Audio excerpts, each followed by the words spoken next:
Um símbolo escapa a toda e qualquer definição. É próprio de sua natureza romper os limites estabelecidos e reunir os extremos numa só visão. Assemelha-se à flecha que voa e que não voa, imóvel e fugitiva, evidente e inatingível. As palavras serão indispensáveis para sugerir o sentido ou os sentidos de um símbolo, mas lembremos-nos sempre de que elas são incapazes de expressar-lhe todo o valor.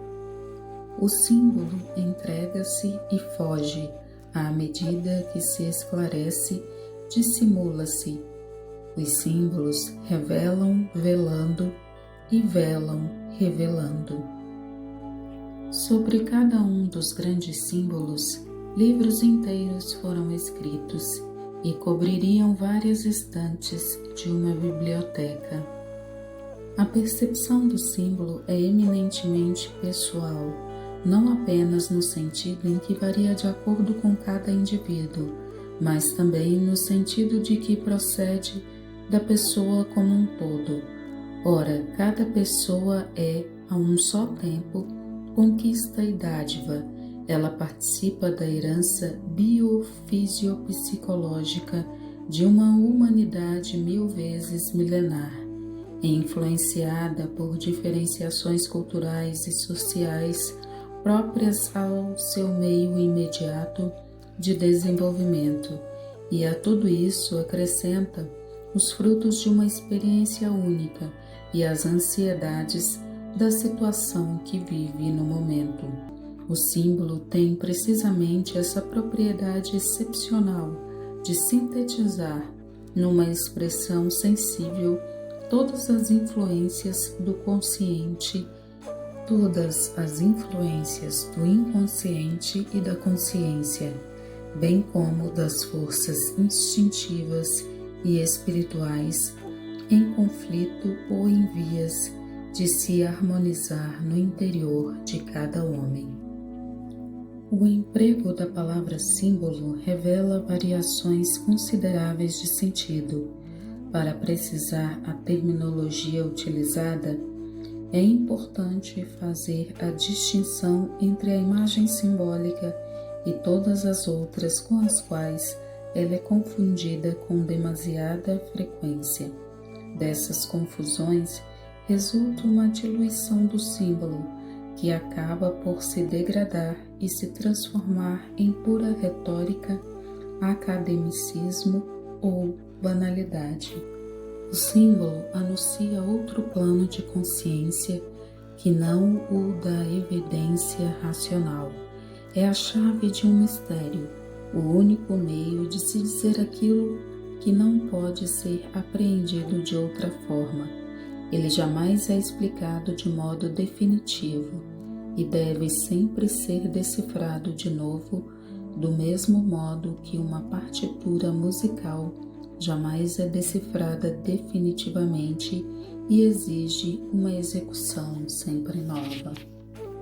Pode-se dizer que o símbolo possui algo mais que um sentido artificialmente dado, detendo um essencial e espontâneo poder de ressonância. A ressonância convida-nos a um aprofundamento da nossa própria existência, produz uma reviravolta no existir.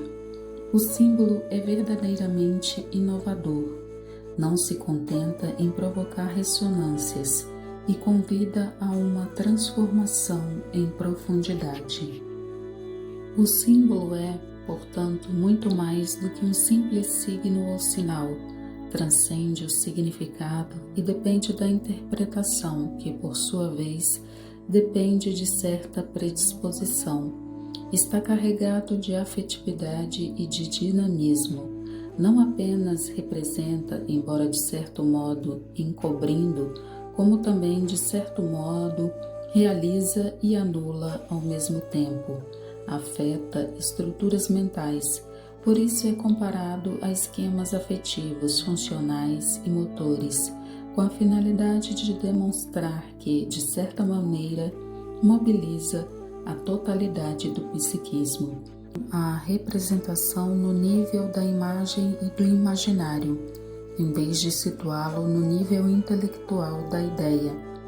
Isso não quer dizer que a imagem simbólica não provoque nenhuma atividade intelectual. Permanece, contudo, como centro ao redor do qual gravita todo o psiquismo que ela põe em movimento.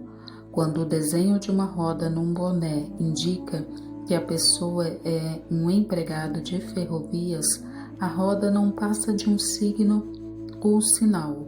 Quando usada, porém, em relação ao Sol, aos ciclos cósmicos, aos encadeamentos do destino, às casas do zodíaco, ao mito do eterno retorno, é uma coisa completamente diferente, pois adquire o valor de símbolo, mas ao afastar-se do significado convencional, abre caminho à interpretação subjetiva. Com o signo, permanece-se num caminho seguro e contínuo.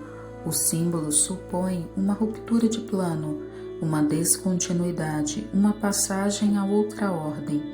Introduz a uma ordem nova de múltiplas dimensões, complexos e indeterminados, se bem que, dirigidos num certo sentido, os símbolos são também chamados de sistemas ou imagens axiomáticas.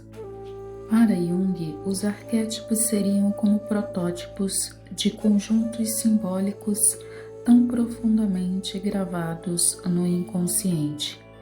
Na alma humana, são como modelos pré-formados, ordenados e ordenadores, conjuntos representativos e emotivos estruturados, dotados de um dinamismo formador. Os arquétipos manifestam-se como estruturas psíquicas quase universais, inatas ou herdadas. Como uma espécie de consciência coletiva, exprimem-se por meio de símbolos específicos, carregados de uma grande potência energética. Desempenham um papel motor e unificador considerável na evolução da personalidade. Jung considera o arquétipo uma possibilidade formal de reproduzir ideias semelhantes ou pelo menos análogas, ou com uma condição estrutural inerente à psique que tem ela própria, de certo modo, ligação com o cérebro.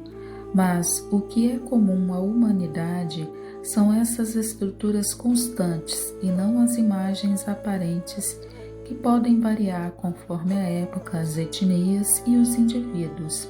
Sob a diversidade das imagens, das narrativas e das mímicas, um mesmo conjunto de relações pode se revelar. Uma mesma estrutura pode funcionar, mas se por um lado as imagens múltiplas são suscetíveis de uma redução a arquétipos, por outro lado não se deve perder de vista seu condicionamento individual, nem se deve, para chegar ao tipo, negligenciar a realidade complexa desse homem tal como ele é. A redução que alcança o fundamental pela análise e que é de tendência universalizante deve ser acompanhada de uma integração, que é de ordem sintética e de tendência individualizante. O símbolo arquetípico liga o universal e o individual.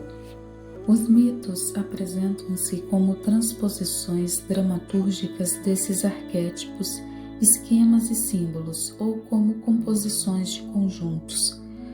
Epopeias, narrativas, gênesis, cosmogonias, teogonias, que já começam a deixar entrever um processo de racionalização.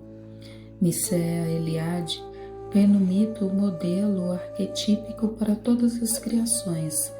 A função mestra do mito é a de fixar os modelos exemplares de todas as ações humanas significativas, O mito aparecerá como um teatro simbólico de lutas interiores e exteriores a que o homem se entrega no caminho de sua evolução, na conquista de sua personalidade. O mito condensa numa só história uma multiplicidade de situações análogas, mas além de suas imagens movimentadas e coloridas como desenhos animados, permite a descoberta de tipos de relações constantes e estruturas.